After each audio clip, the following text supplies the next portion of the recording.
I'm just going to call them to order. Pass it to you to say welcoming words. I'll say some more welcoming words, and then work in the what's going on with you. How are you doing? Yeah, all right. Okay. So good afternoon, UCEA. We are ready to get started. If we could just give out one big, large shout of joy for UCEA and our colleagues and our students. I guess we introduce ourselves, I forgot. Hello, everybody. Hello, good afternoon. Welcome to Minneapolis. I shouldn't yell into the mic. I'm Catherine Rodella, and I'm here with the wonderful Michael O'Malley, and we are your MCs this afternoon. We welcome you. Thank you. We welcome you to the awards luncheon. We're so excited to be here and celebrate the achievements, the service, the commitment, and the continued leadership of our colleagues across UCEA. But we're excited and keep enjoying the lunch. How are you doing? Well, I'm just excited to be here. The awards are so great because they recognize exceptional people and colleagues across UCA, but I think they also represent all the wonderful work that goes unnamed. And so we're really celebrating a lot of people with great contributions in scholarship, teaching, and service. It's good to see everybody. I do think Catherine and I really connect well, but we only get to see each other in person maybe twice a year, here, ARA, or some other meeting, So how have things been going, Catherine? What's going on with you at Washington State? Yeah, things are going great at Washington State University. Go Cougs. Woo! Thanks, guys. Yeah. I got to get my WSU colleagues here because I see a lot of folks from Texas here and all of you. Whatever. Okay, well, the Pacific Northwest, woo! Things are going great. I'm a new department chair, so that's something. Surviving. How about Texas State University? How's it going there? Well, actually, I was telling Catherine this. We got 2 new horses, Clydesdales, at Texas State. It showed up in the news last week. Apparently, they're going to be doing all kinds of things. One of my department chairs, Glenna, called me after reading the article and said, "Did you see this article about the 2 new Clydesdales at Texas State?" I said, "I did, It's a real thing." And the article was, Glenna's like, it's all excited about. We're going to have these horses and it's job opportunity for some students are going to get to work with taking care of the horses. And she said, "I just don't get it." She said, the university's all excited about this. The news media is all excited. It's everywhere. But the horses just had long faces. Everyone needs a Glenna on their team. Great joke. Beautiful. All right. Okay, we're here to have a good time, folks. Let's loosen up. All right. All right, so we are in the welcome and opening remarks. Let's thank our sponsors. Yes, our platinum sponsors who have, for our luncheon today and our awards, who are consistent in helping us, the Wallace Foundation and the College of Education at Michigan State University. Let's give it up. Our gold sponsors, the College of Education at TCU and the School of Education at Berkeley.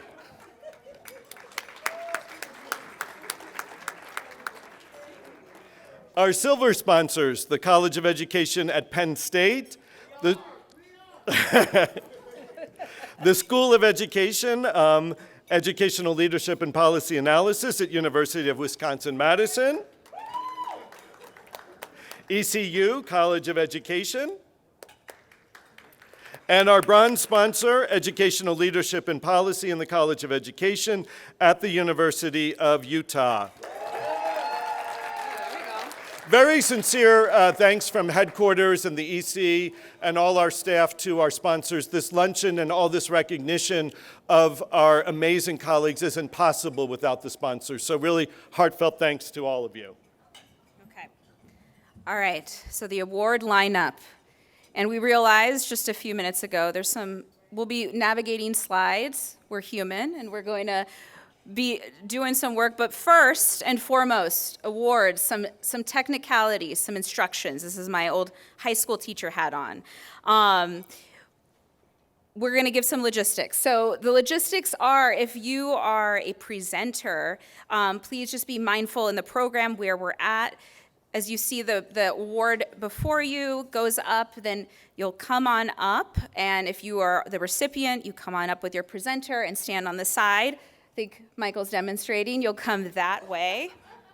Thank you. Great Vanna White. Okay. And then you'll walk up the steps. And then we'll do the introduction, the little mini introduction, and then the presenter will go. There's a timer screen to really monitor us and surveil us. Thank you. And then what will happen is we'll hand over the actual award, the plaque. Thank you. One of us, not the person speaking, the other one, will do that for the presenter. The presenter will have about a minute, and then the recipient will give their words for about 3 minutes. And then, yes, and then you'll take it and you'll walk off behind us down these stairs. Michael? Oh, sorry. Thank you. Yes, right, All right, thanks. Down these stairs, and then a photographer right there, thank you, photographer, will take a picture, okay? Sorry for that extended discussion, but that's how we'll go this way, okay? Just be careful when you walk up the stairs, no falling. Bets are on Michael falling, though, yeah. So we'll see if that happens. But all right, so let's begin. Thank you, everyone, and please, of course, continue to enjoy your meal as it comes.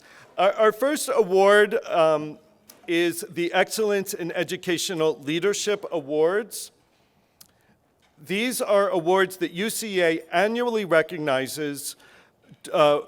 Uses to recognize practicing school administrators who have made significant contributions to the improvement of administrator preparation.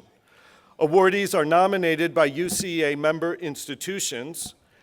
The 2023 awardees and their nominating institutions are Michael Capitelli, St. John's University, Chris Finley, Indiana University, Kyle Kinoshita, University of Washington, Lauren Leprone, North Carolina State University, Diane Lauer, University of Northern Colorado, Peter Noonan, University of Virginia, Stephen L. Purritt, Auburn University, Angelica Romero, the University of Texas at San Antonio, Jimmy Shaw, University of Alabama, Keith Simmons, University of Georgia, Marvin Wade, Kansas State University, Aaron Whalen, Loyola Marymount University, and Tammy Williams Hill, Texas State University. Let's congratulate all of our awardees out in the school districts.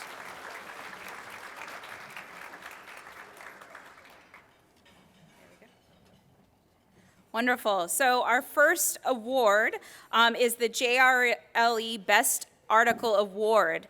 This award is given annually to the authors of the most outstanding article published in the Journal of Research on Leadership Education during the preceding volume year. This award will be presented by Associate Editor Stephen Nelson.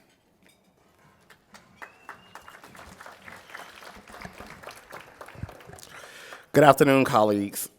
I'm Stephen Nelson. I'm an associate professor of educational policy and leadership at UNLV, where I'm also department chair. On behalf of our co-editors, April Peters-Hawkins and Kathy Horn, I have the honor to present the Journal of Research on Leadership Education Article of the Year Award. Before I get to the Article of the Year, I would like to also acknowledge the JRLE Reviewer of the Year from the University of Houston Clear Lake, Dr. Jennifer Grace. Timely, thoughtful reviews done by peers in the field are the backbone of the work that we do in an academic journal. So please consider this a thoughtful plug and nudge to sign up to be a reviewer if you are not one already. Congrats again, Dr. Grace. At this time, I'm pleased to present the JRLE Article of the Year Award to Davis Clement, Margaret Thornton, Trevor Doran, Michelle Young, David Eddie Spicer, Frank Perrone, and Daniel Player for their article entitled Program Capacity for Redesign in Educational Leadership Preparation. This article investigates notions of leadership preparation, program design, and redesign, and offers a new framework for redesign squarely situated in understandings of capacity. Through their mixed methods research, they sought to both conceptualize program capacity for redesign qualitatively through in-depth interviews with select program leaders, and quantitatively validate the conceptualization with a national sample of program leaders. This research is relevant and timely given the work that we all do to advance leadership preparation. To quote the authors, for those researching capacity, particularly in terms of principal preparation programs, this newly developed framework provides a more nuanced tool grounded in faculty experiences. Thank you and congratulations for your work.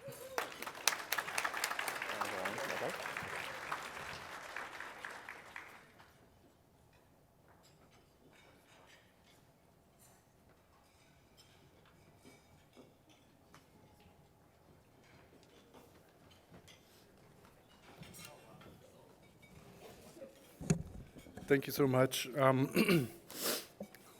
After I made the list of people to thank for the award, I realized they were all already authors on the paper.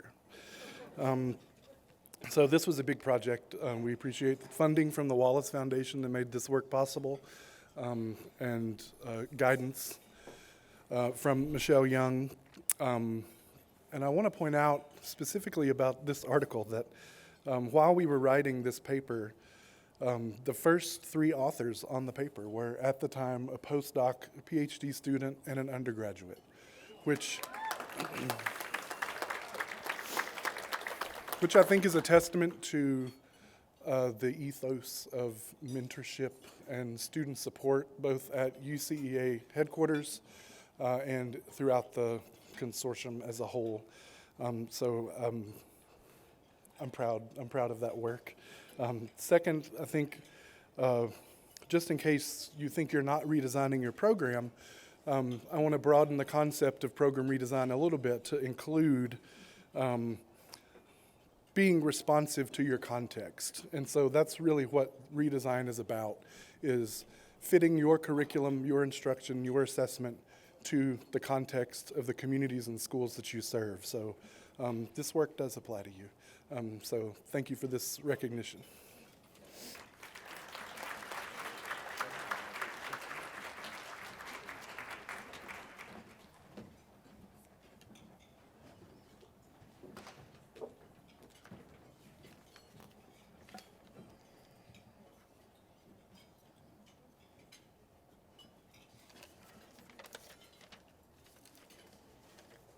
Our next award presentation, and we invite the presenter and awardees forward on this side, is the Paula Silver Case Award. The Paula Silver Case Award memorializes the life and work of Paula Silver, a UCEA Associate Director and President-elect who made significant contributions to our field through excellence in scholarship, advocacy of women, and an inspired understanding of praxis. The Paula Silver Case Award recognizes the authors of the most outstanding case published in the last volume year of the Journal of Cases in Educational Leadership. This year, the award will be presented by co-editor Curtis Brewer.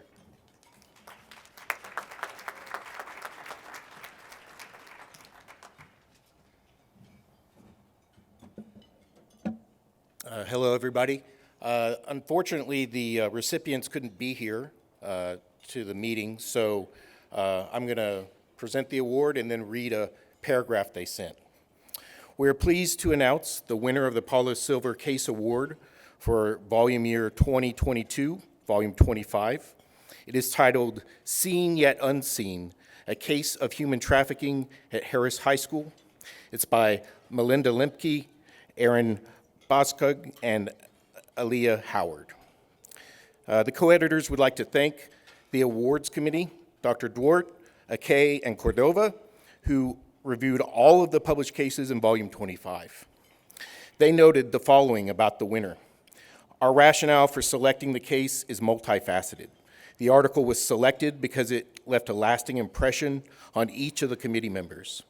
As presented by the case, the topic of human trafficking and its connection to school leadership is rarely, if ever, discussed in educational leadership programs. The case is a powerful teaching tool that will push the readers to think about their responsibility to identify and mitigate human trafficking. So, with that, here is their paragraph. We apologize that we couldn't be here today and would like to congratulate this year's UCA Award winners. We want to acknowledge JCEL editors for their dedication to making JCEL a key preparation tool in educational leadership programs. We're grateful to Drs. Metep Ake, Amanda Jo Cordova, and Brian Dort's service on the Paula Silver Award Committee and their thoughtful feedback. We also thank the scholars who reviewed our original submission, provided insights, comments, which strengthened our article. We accept this award on behalf of Bay Jimenez, the protagonist in our case, and the countless other seen and unseen women and girls who are victims and survivors of structured racialized and sexual violence. We are pleased that this award lifts a lamp to such violence and that our article will assist educational practitioners. Yet, in close, we also want to share that one of our goals as researchers focused on this topic is to work ourselves out of a job. In short, there should not be experts on this topic because it shouldn't exist in the first place. Until that day, the struggle and our work will continue.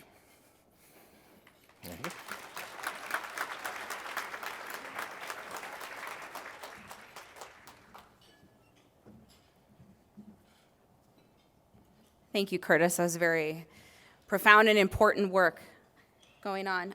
All right, so our next award is for the Jack A. Culbertson Award. Woo! Thank you, everybody. Yes. The Jack A. Culbertson Award was established in honor of UCEA's first full-time executive director, who served 22 years in the position. Dr. Culbertson took particular interest in the scholarly endeavors of early career faculty, recognizing in their work the future of the profession.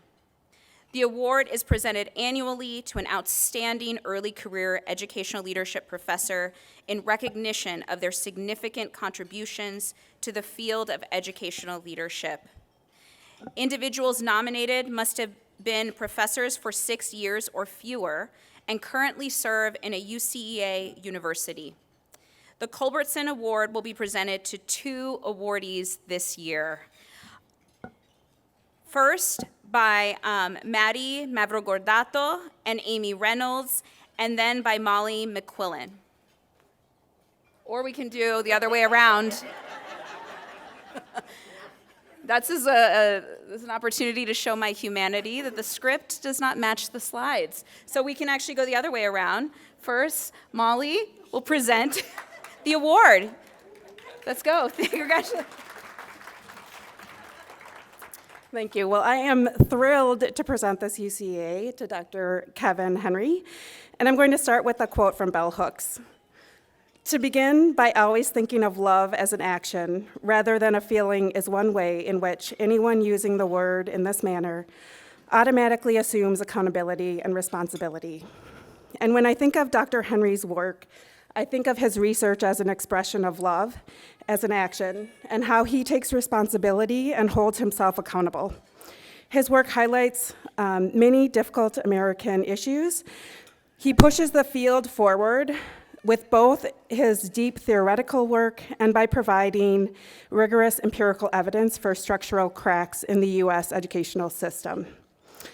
If you know Dr. Henry personally or professionally, you know that he's just fire. And I am going to cede the rest of my time to Dr. Henry because I know he has many beautiful words to share with you all.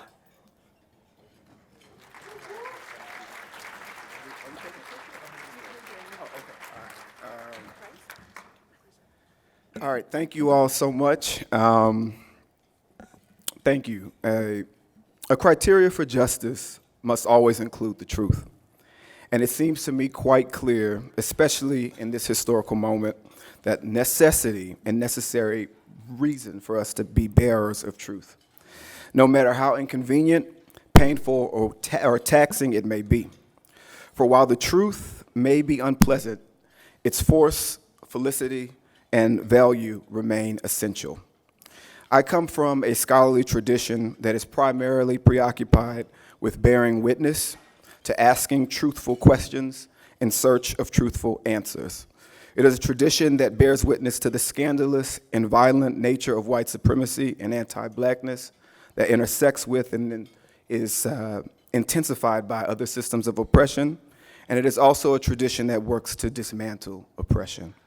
And a tradition that also fundamentally understands that black people are so much more than that as well. It is a tradition that also bears witness to the beauty, strength, creativity, insight, and tenacity of people who are still standing.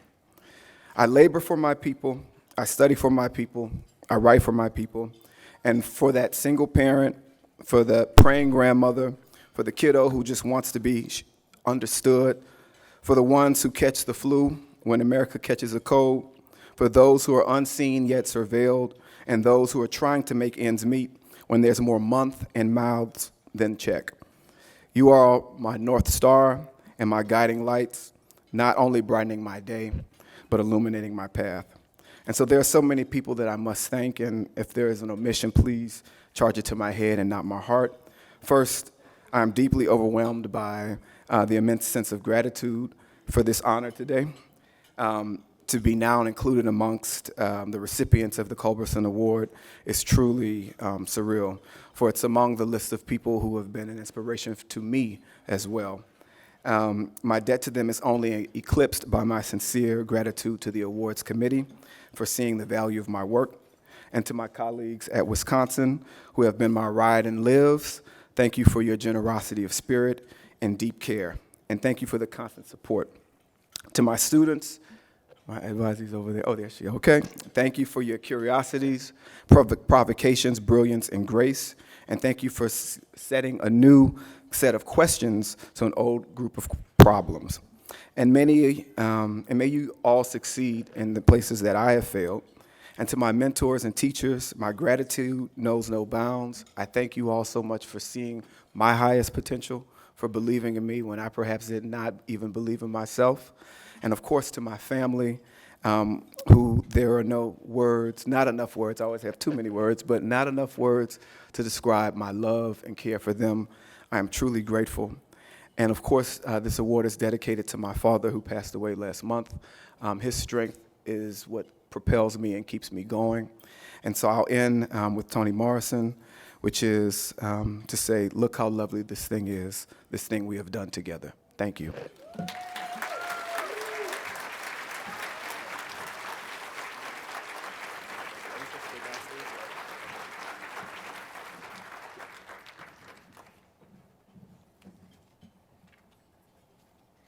Now we'll have Maddie Mavrogordato and Amy Reynolds present our next Culberson Award winner.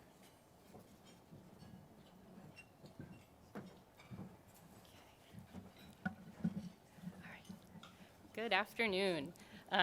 Over the last few years, I've had the good fortune to work alongside Rachel as a colleague and as a friend. And many in this room and even more beyond know just what her work means. Her impact as a scholar, colleague, research collaborator, and mentor is broad and deep enough to be difficult to measure. Her colleagues call her things like a rising star and a preeminent researcher. Her mentees describe how she empowers and engages them in their work. And her collaborators highlight how her work is squarely aimed towards making the world a better and more fair place.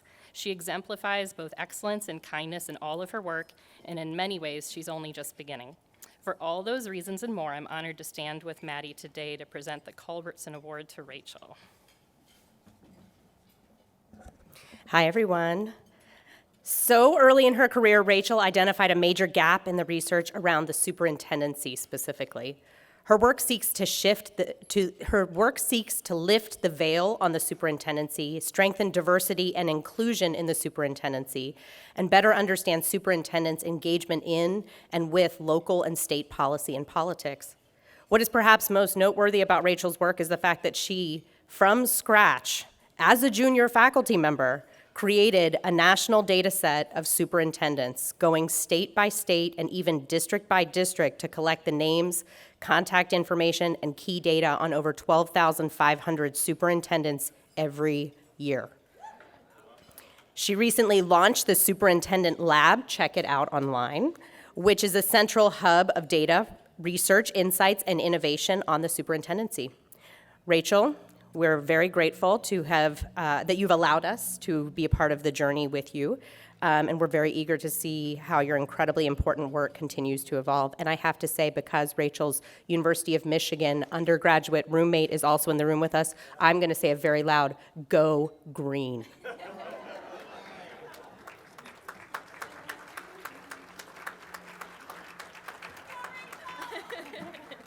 Thank you. So I just want to start out and just thank the UCA Awards Committee members and to all of you who have just come to be here today at this really wonderful celebration, including my undergraduate roommate from many years ago, Chloe, who made the long trek down the road from Ash to be here with me. I want to thank Maddie and Amy. It really just means the world to me that two women that I respect so much and love so much thought I was worthy of this award. I want to thank those that contributed to the nomination packet. I know that that is a really big lift, so thank you. And then I just want to kind of start out by saying that as I reflect on Jack Culbertson and who he was and think about the prior Culbertson Award winners and the ways they have transformed the field of education leadership, I'm really just humbled to be part of that community. It's truly a privilege to be in this position where I'm empowered to just be curious, to push boundaries, to build things like the Superintendent Lab, and to listen to the voices of kids and educators and be in the community. It's not lost on me that there really has never been a day that I have woken up and was not excited to go to work, and I'm really grateful for that.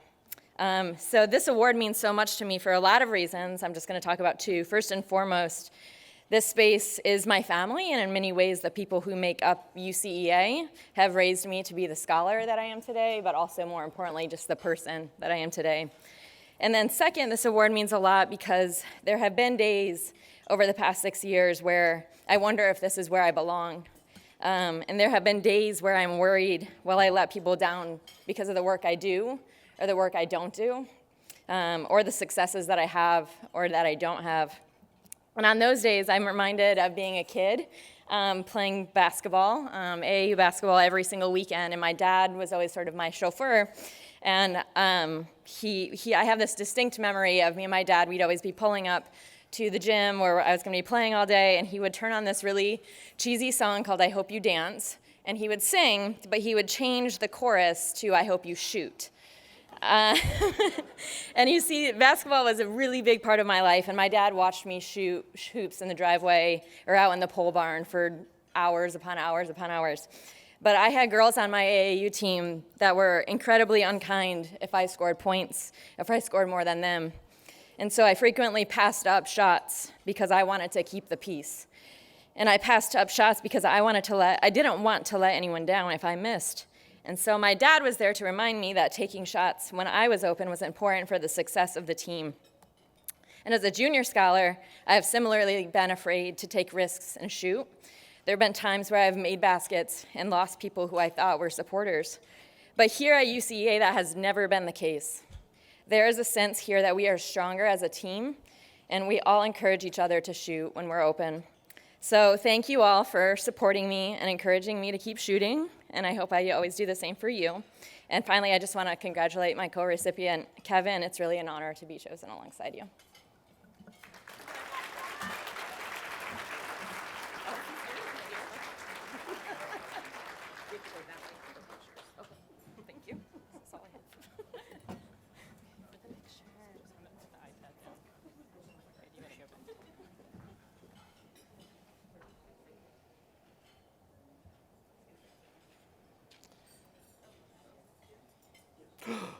I did it.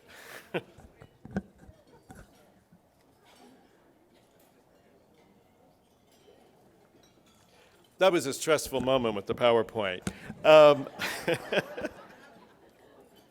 I nearly froze. Our next award that we're really proud to present this afternoon is the J.D. Scribner Mentoring Award. This award honors Jay Scribner, whose prolific career spanned over 4 decades and who mentored a host of doctoral students into the profession while advising and supporting countless early career professors throughout this same time. It was Dr. Scribner's unique ability to reach across racial, class, and gender differences. I spoke too soon. It was Dr. Scribner's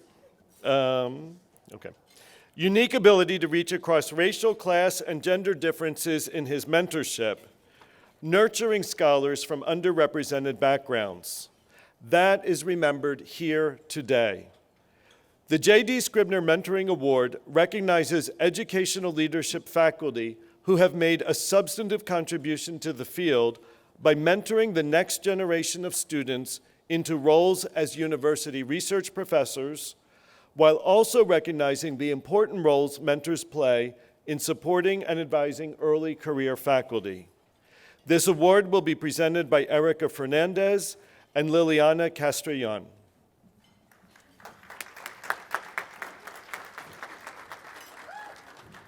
Hola, buenas tardes.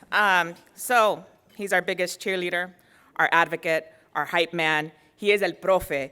To give you insight into who El Profe is as a mentor, let me take you back to 2009 as I'm getting ready to meet my assigned doctoral advisor. Welcome, Erika.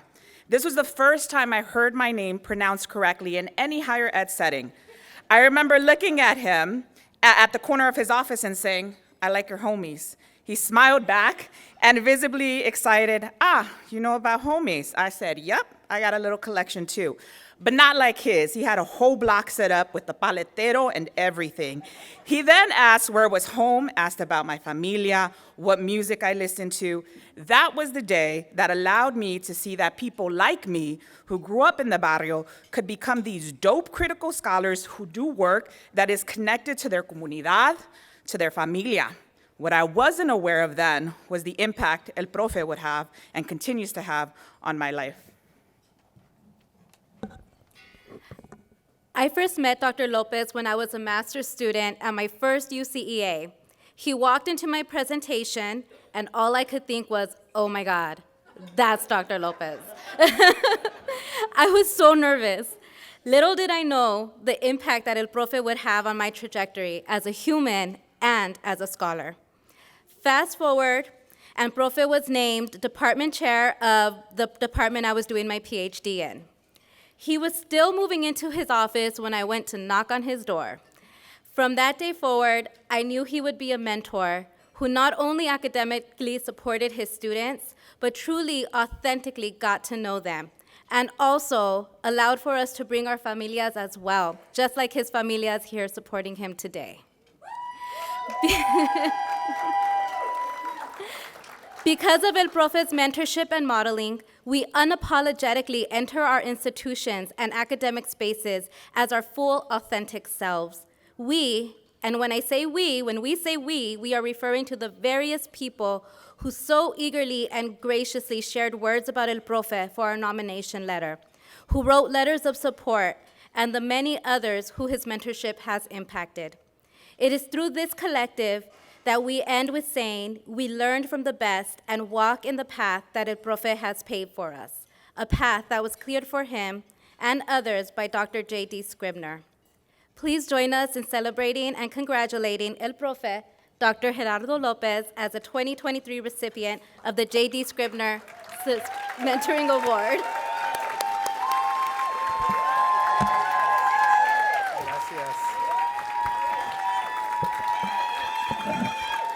Thank you. A few years ago, the Executive Committee of UCEA embarked on a robust discussion of the awards that are given each year at our annual luncheon. Now, contrary to what some of you might have heard, the Executive Committee did not focus on limiting these awards in any way, but rather we focused on what these awards actually mean and how much we actually know about the individuals whom we annually recognize in this ceremony. Indeed, our awards are named after very important and significant individuals in our field, and yet very few of us know who some of these individuals are, what their contributions were, and why they had an award named after them in their honor. And in some ways, that's to be expected. Academics age, new members replace older ones, and the field is replenished year after year until there are fewer and fewer people left who actually remember the contributions and the actions of those individuals who are honored. And eventually, our memory of these individuals becomes fuzzy and begins to wane. So in many ways, the award itself constitutes an act of remembering. We want to remember the individuals, what they did and what they stood for. And yet, in some ironic and sad way, as the years pass us by, these acts of remembering are insufficient to combat our collective forgetting. So today I want us to remember who Jay Scribner was, what he did for his students in the field so that we don't forget the reasons why we honor him through this award. J.D. Scribner had a passion and a deep love and commitment to his students. He would take us to conferences, often at his own expense, and he strategically introduced us to a vast network of professors and scholars at UCEA and AERA.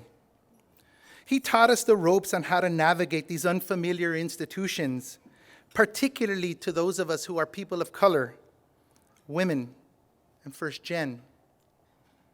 In effect, Jay was imparting his knowledge, his social capital, his wisdom to his students, and that's what he's largely remembered for. But that's the Jay that people saw at conferences. To his students, we saw a whole different side of Jay.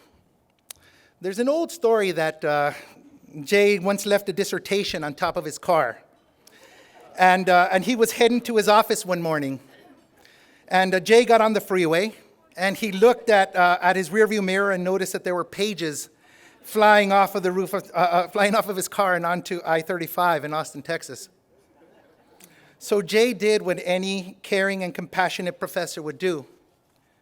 He pulled his car over, and he proceeded to run onto the freeway to pick up the pages. He was literally dodging traffic and holding up his hands to get cars to stop. That's what Jay did for his students. Coincidentally, that was my dissertation that was on top of his roof. I tell that story because it exemplifies what Jay was about. That's what made him unique and special. He loved his students, and he loved mentoring them. And by going the extra mile for his students, he made a difference in the field, and he changed the face of this profession.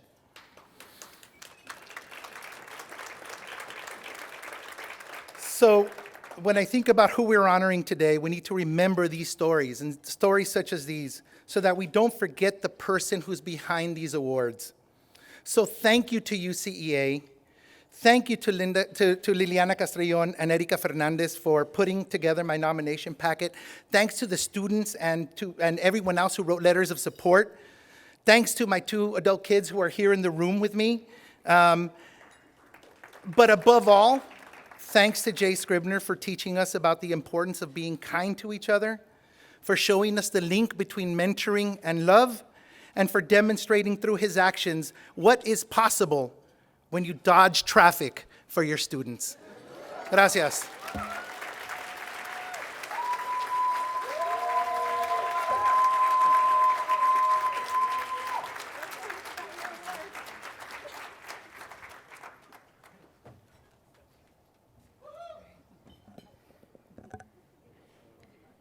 Thank you so much, Profe. Oh no, okay. Right award, right script. Okay, now I'm scared. The Bridges Award is our next award.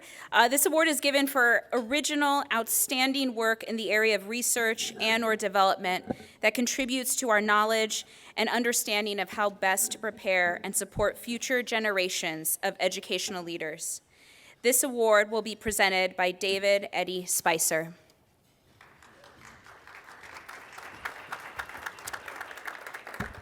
It's an honor to introduce Dr. Sarah Dexter on behalf of our department chair, Dr. Sarah Rim Kaufman, who nominated her. But you know, Sarah needs no introduction to this audience. She's no stranger to UCEA or even this award stage. She's given so much to her UCEA family over the years, and we love her back for that. I want to tell a quick story that illustrates just why the Edwin M. Bridges Award is such a great fit for Sarah. Just last week, last Friday, Sarah and I were in a meeting together with our faculty colleagues in the School of Education's Admin and Supervision program area. We were all excited to hear from Sarah about some of the key findings from her research into virtual practica, simulations that she had introduced into our master's degree program. These were helping our students make connections between their learning and their leadership practice, and they were helping us as a faculty stay on the cutting edge. But here's what I find so brilliant about Sarah's work. She did this research both with early career academic scholars and with experienced practitioners in our EDD program, several of whom are in the room today. So I'm going to ask you to stand up as I say your names. Danny Moragas, Maggie Thornton, Davis Clement, Donalda Chumney, Catherine Babcock.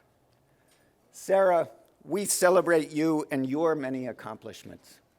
Thank you for helping us be better educators and researchers, for helping our students be better leaders, and for building the future of our field.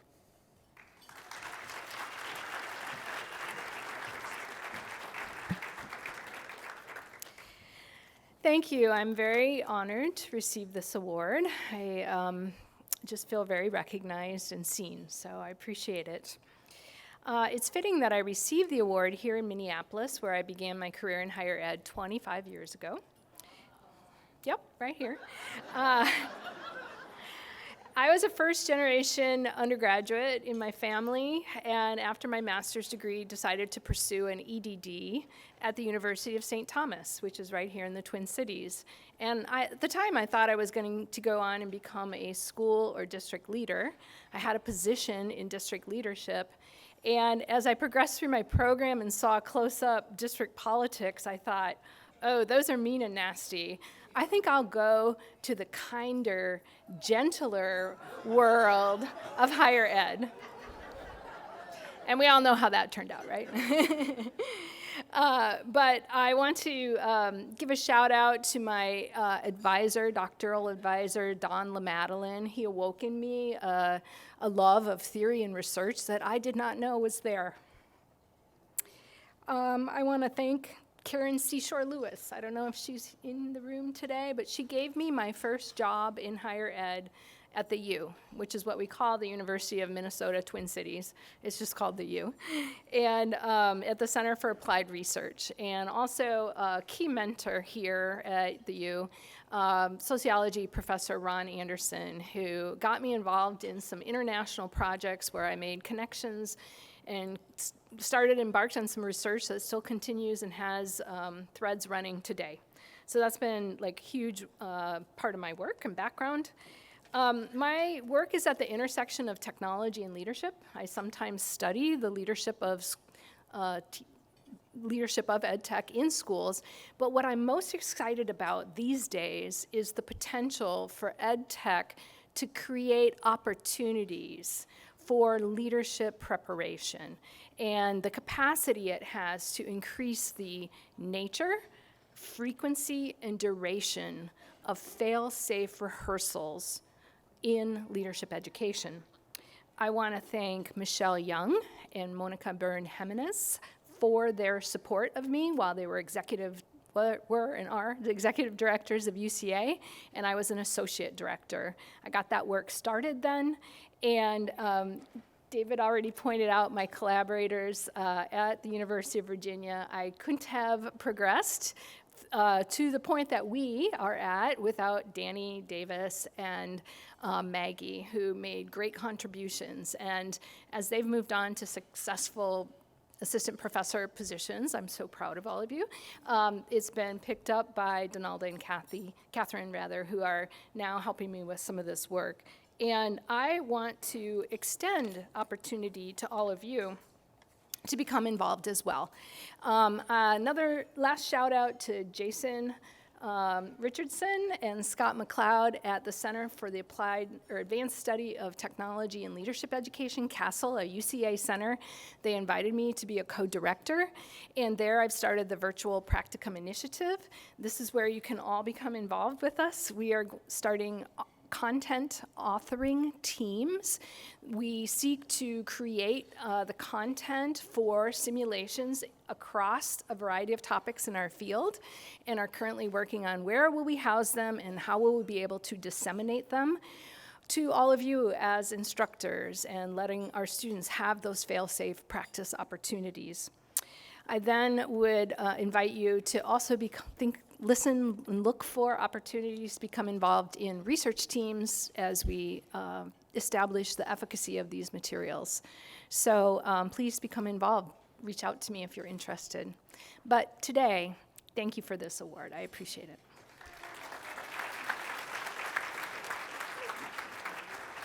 Oh, it's really heavy. It's really heavy.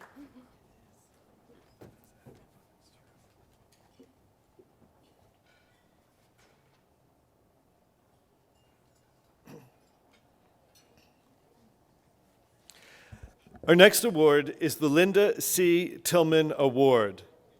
This award has been named in honor of Linda Tillman, whose career spans over 4 decades in K-12 and higher education. Dr. Tillman has worked diligently and courageously to diversify the educational leadership professorship by drawing public attention to systemic racism, making institutional systems more racially equitable, creating supportive structures for students and faculty of color, and mentoring students and faculty of color. The Linda C. Tillman Social and Racial Justice Award will be presented this year to 2 awardees, first by Betty Merchant and then by Andrea Rohr.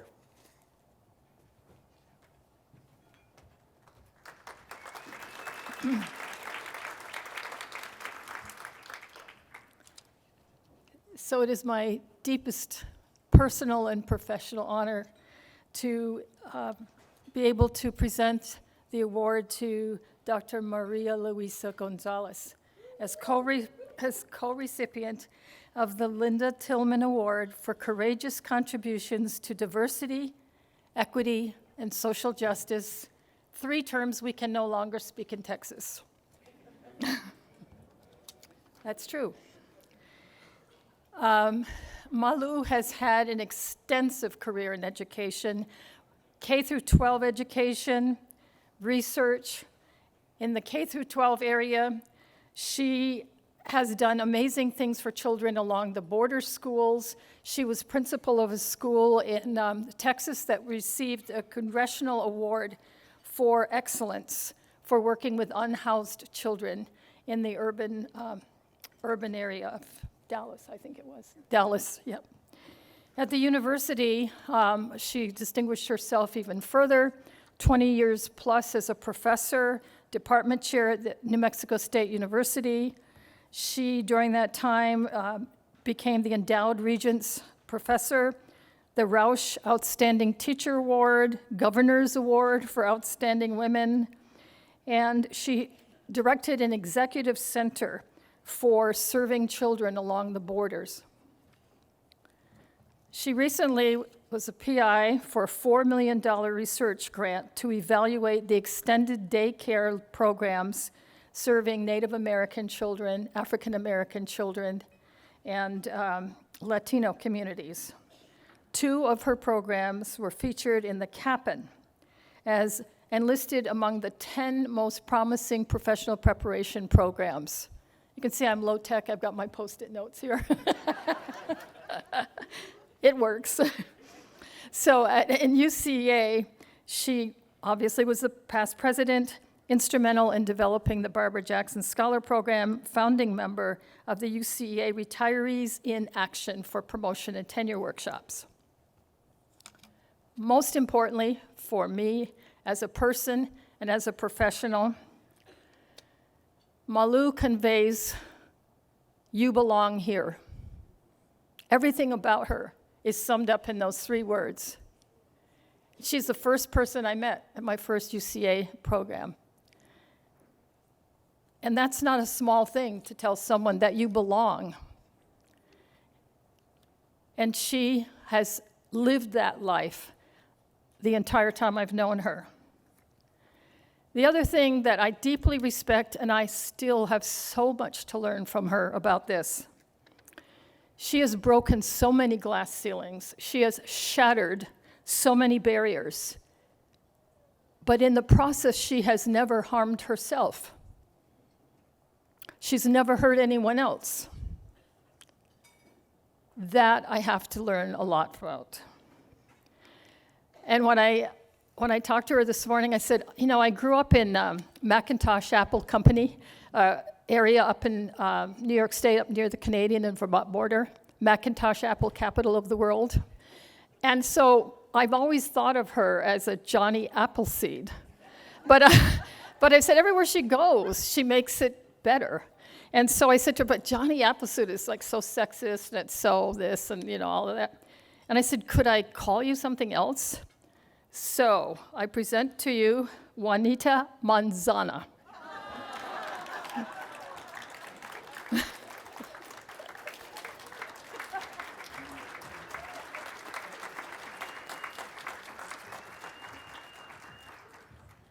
Hello, everybody. Buenas tardes.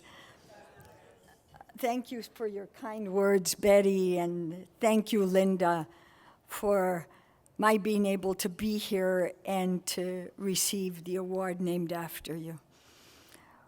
It was many years that we met. It was 1995, and by 2000, Linda started mentoring students. Many of you may not know this, at ARA, and Mark Gooden, wherever you are, and Judy, you know about that, and there were many others. And she had us there at 7 o'clock. She asked me to work with her on this, and she continued those efforts. And then, of course, the rest is the historical contributions that continue because of your efforts. So thank you very much. I'm going to send you back to 1990 when that was the first time I attended a UCA convention. The tenure was totally different. I don't mean to offend anybody, but it really was not what I considered an educational conference. It was strictly very exclusive. It was my second year as a faculty member, and I understood very well coming from administration, leadership in the public schools that this was the way to make it, to be able to present. But any mention of gender or sexual identification, any mention of race, culture, any differences, you would not find. And you could look at the programs at that year, and many of the years before that, and several years behind that. You could not find qualitative studies. They were considered lightweight. They weren't considered true research. And so, again, you didn't find what we have now. We've come a long way. In this exclusive environment, however, there were many courageous heroes, sheroes, I call them, who were able to change this organization to what it is now. And I can't begin to tell you how many of you are sitting there, but the rest of you continue this work.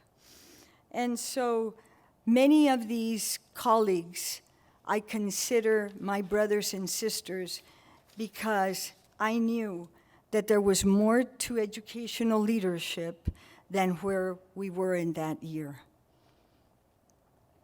So it is because of inclusion that I am here.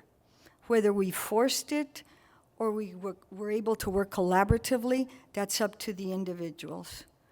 But where we are is in a good place, I feel. We still have a lot to do. At the time in 1990, there were 8 professors that I counted people of color. There were 2 professors who had outed, and they could not out professionally. It would have cost them their careers.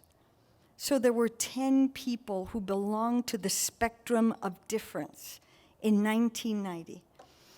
And here we are in November 2023, November 16th, and I'm going to ask you for a big favor. I want you to stand if your work, your belief systems, your very being, your practices, your programs embrace diversity, equity, social justice, and inclusion. Please stand.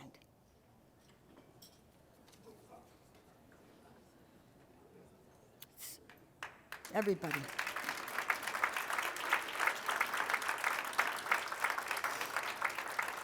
All of these elements are part of the Tillman Award, and it may not take a lot of courage to do your studies nowadays, as much courage as it did to break those blockades that we had.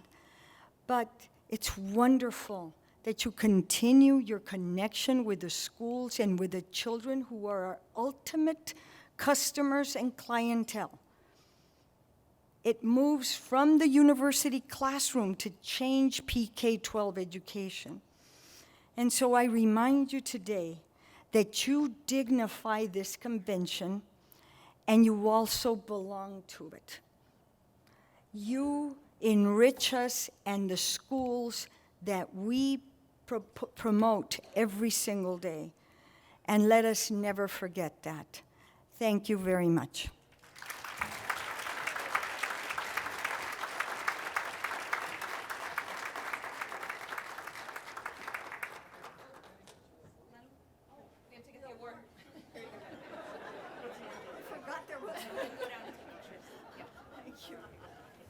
Thank you very much.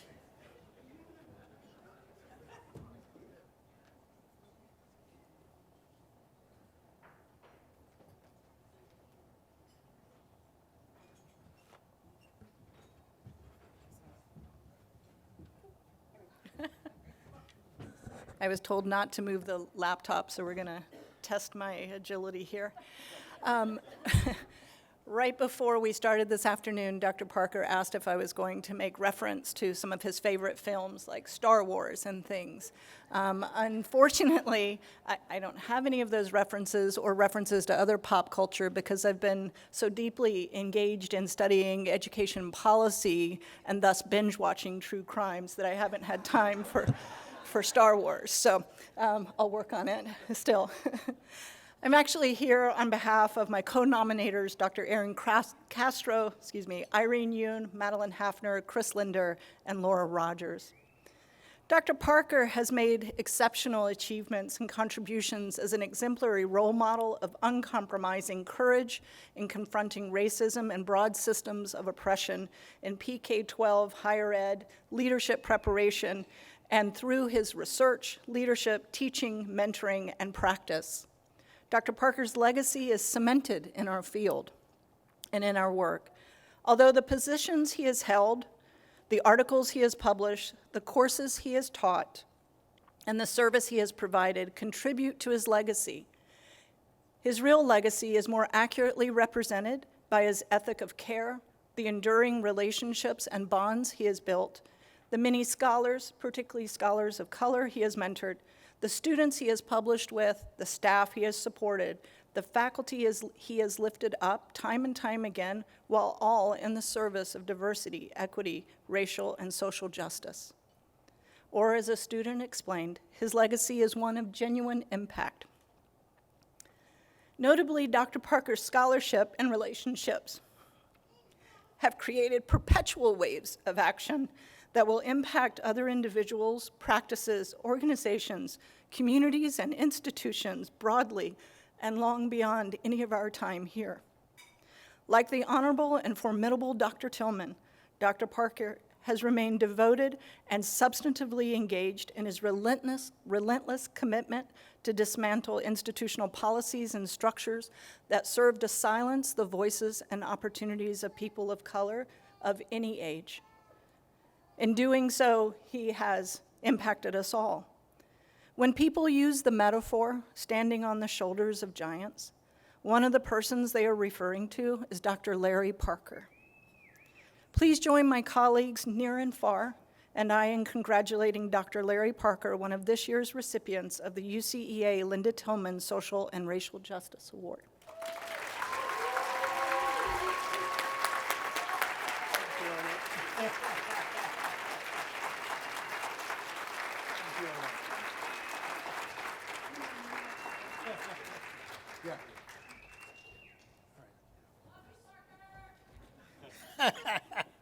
Thank you.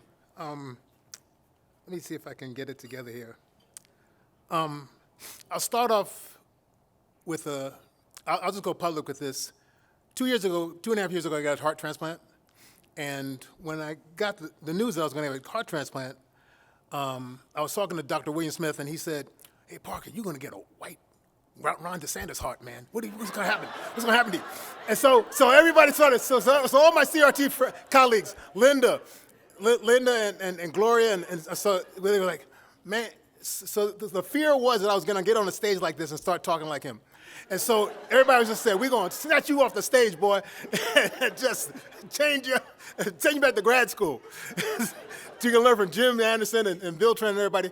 So I want to give a shout out in terms of that story to my CRT warriors and Black scholar warriors who've been at the forefront of trying to just push for social change, and meaning in terms of what Linda represented for this organization in terms of really making some serious change. But I also want to give a shout out to my Utah folks back there. Thank you. You've been great colleagues and friends. My shout out to my dean and Frankie Lanon, and who I knew back in Illinois, and Castro, and then Jason and Sid and everybody. Jennifer, thank you, Cinnamon, Madeline, everybody, Matt and Dave. But I also want to thank Andrea, because Andrea was just, "When are you going to apply for that award? When are you going to apply for that award? When are you going to apply for that award?" And so, "Stop bugging me like my mom, please." She was like a mom to me, like a big sister. She was like a big sister. But anyway, this story, this award really, though, is not about me, and it really isn't. This award is about all the students that I worked with who have been committed to disrupting the normalization of failure of racially marginalized kids. It's all about that. This is really about all of you folks, the folks I worked with at Temple, the folks I worked with in Illinois, all the kids that I worked with and trying to recruit them to come to the University of Utah, West High, Hunter High School, all those high schools back in Salt Lake. It's really about all of you who've been committed to doing this kind of work. It's not about me. It's about what you've done in terms of changing this field, to opening it up in terms of really being committed to racial justice, racial change, and fighting and disrupting the normalization of failure. And I just want to say thank you to all of you, and I also want to thank the people who aren't here.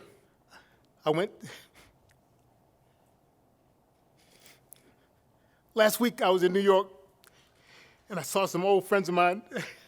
So we went to a Brooklyn Nets game. It was just seeing the game, and it was fun, but the guy I was with, he reminded me, said, "Larry, there are a lot of guys who didn't make it. There are a lot of guys who didn't make it." And it was rough, because it just got me thinking about how tough it was to try to get through an educational system that really didn't care about them. And he and I were one of the few people who survived out of that. And really, it's about all of you who are doing this work and all those who have been forgotten and left behind and have died from this. And it's really important to try to keep those memories intact with respect to fighting the good fight. So may the force be with everybody. Thank you.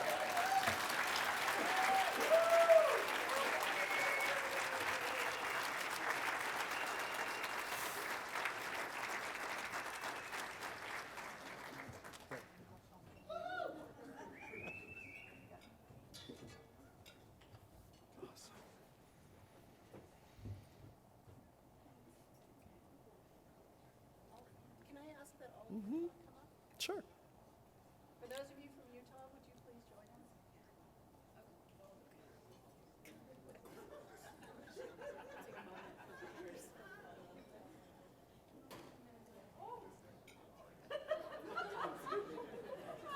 We're having a lot of problems with this PowerPoint today.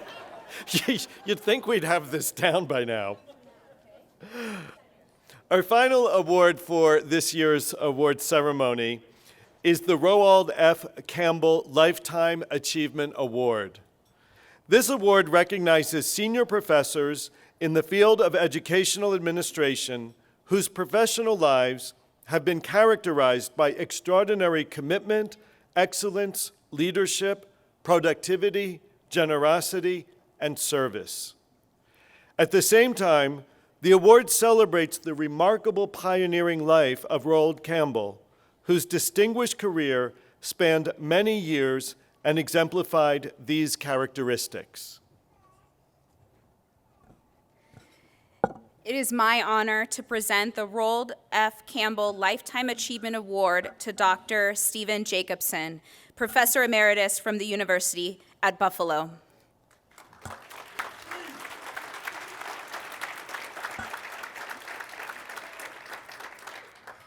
His colleague, Dr. Corey Stone Johnson, could not be here to present this award today, but sent this statement for us to read in celebration of Dr. Jacobson. All right, ready? I'm ready. Let's do it. So she writes, as noted in the call for nominations, 3 criteria serve as the foundation for this award. Long-time distinguished service as a teacher and researcher in the field of educational administration, superior contributions to the field's body of knowledge, and recognized leadership efforts to improve the field, especially the preparation of educational administrators and/or professors of educational administration. In his nearly 40 years of service to the field, Dr. Jacobson has demonstrated notable achievements across each of these areas. As his CV and the nomination letters show, Dr. Jacobson is one of the most influential scholars and teachers in the field of educational leadership. Dr. Jacobson taught at the University at Buffalo from 1986 until his retirement in 2021. In that time, so listen for the numbers here, he published 6 books, 36 book chapters, 47 journal articles, and chaired 62 doctoral committees, and served as a committee member on 47 more. These metrics indicate scholarly activity and service, but do not adequately capture the impact Dr. Jacobson's teaching and of his teaching and service. In 2020, Dr. Jacobson was the recipient of the UCEA Master Teacher Award, which recognizes achievement in leadership, critical thinking, and guidance to the field. This award, as well as a promotion to Distinguished Professor at the University at Buffalo, which is the highest achievement in the State University of New York system, speak to the work for which Dr. Jacobson is most often recognized: dedication to students and to growing future leaders in the field.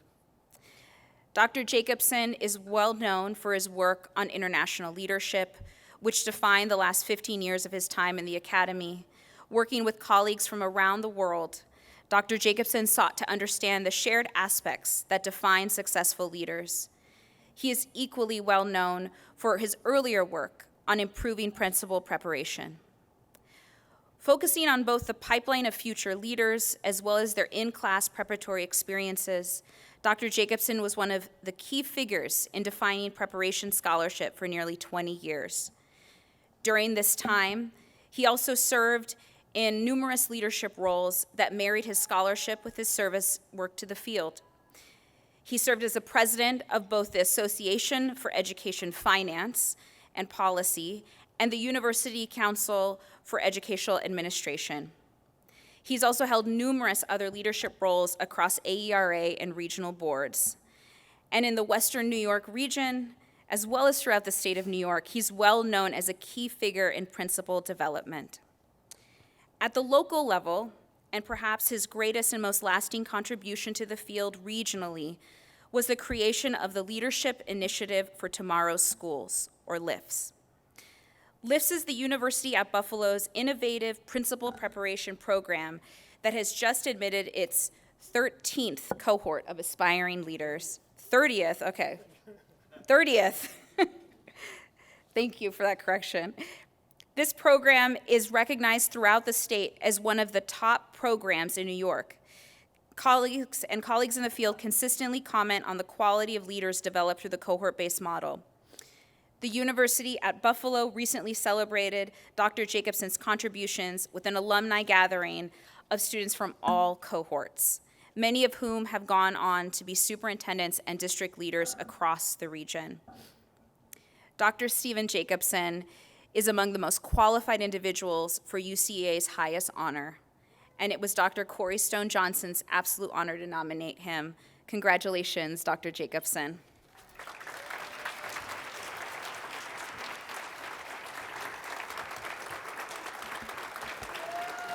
Thank you.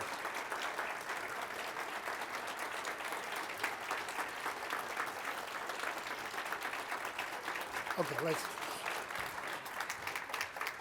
So when I was a kid growing up in Brooklyn, I envisioned the day that I was going to be enshrined in Cooperstown. Then I turned 12, and I knew that was never going to happen. So now, 63 years later, this is my Cooperstown moment, okay? I get to be in the UCA Hall of Fame, and I can't tell you how wonderful that feels.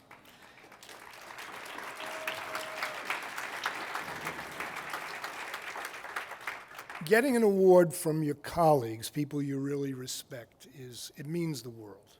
I have a lot to say, but not much time to say it, so let me get right to the chase, which is to say thank you to people. I want to start by thanking my students, and I think there are one or two here. Students always challenged me. They always made it exciting. I came to realize I'm a good teacher, and I love teaching. And I like that thing that happens in a class when it's working. You feel it. You know it. You can shut up, and it just takes over. It's wonderful. I want to thank my colleagues, both American and international. I have learned so much from you guys. And the international work that we did was so enlightening. I really wish there was even more of it here. You learn so much about who you are. You think you're going somewhere else to learn about that place, and you actually come to understand who you are more than anything else. You do it repeatedly, and it really begins to make you understand how we're all the same. I don't know why we have to keep doing these things to each other, but we're all the same.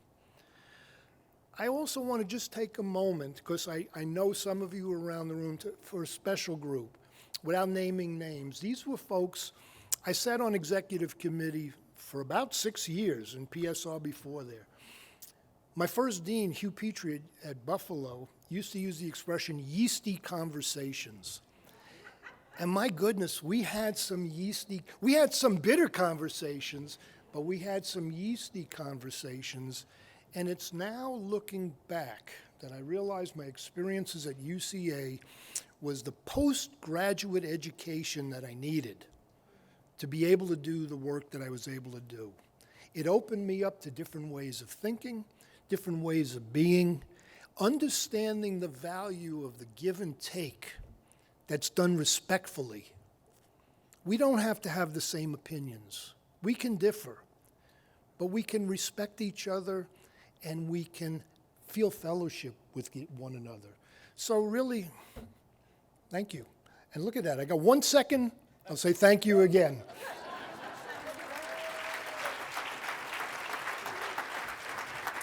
Hey, here's the eagle. Thank you. So I think.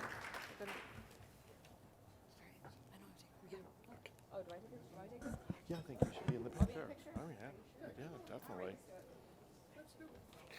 Thank you all for being here this afternoon. Each of our UCA 2023 awardees has clearly had a powerful impact on our field, on schools, on communities. I really, and together with Catherine, we want to thank the presenters for so beautifully and eloquently putting these stories in front of us. Each of our awardees is clearly unique. This high impact they've had comes from who they are as a person, from how they conceptualize their work, from how they enacted and choices they've made. And awardees, you've gifted us all with your work, your contributions, and clearly your heart. Again, thank you for our presenters because you've helped illuminate for us the amazing work that these people, our 2023 awardees, are doing.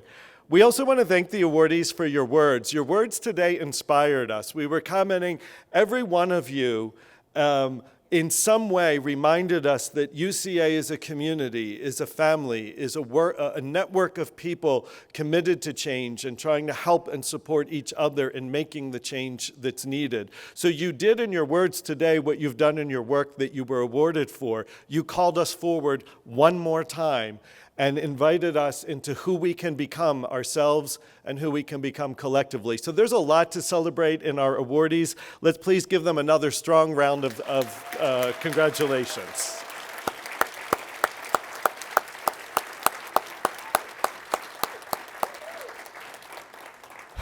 Catherine and I and Monica and the EC, we also want to thank all of you for being here. This is that community. You've set aside time to come here to celebrate other people, not yourself, to lift these people up, to honor and recognize.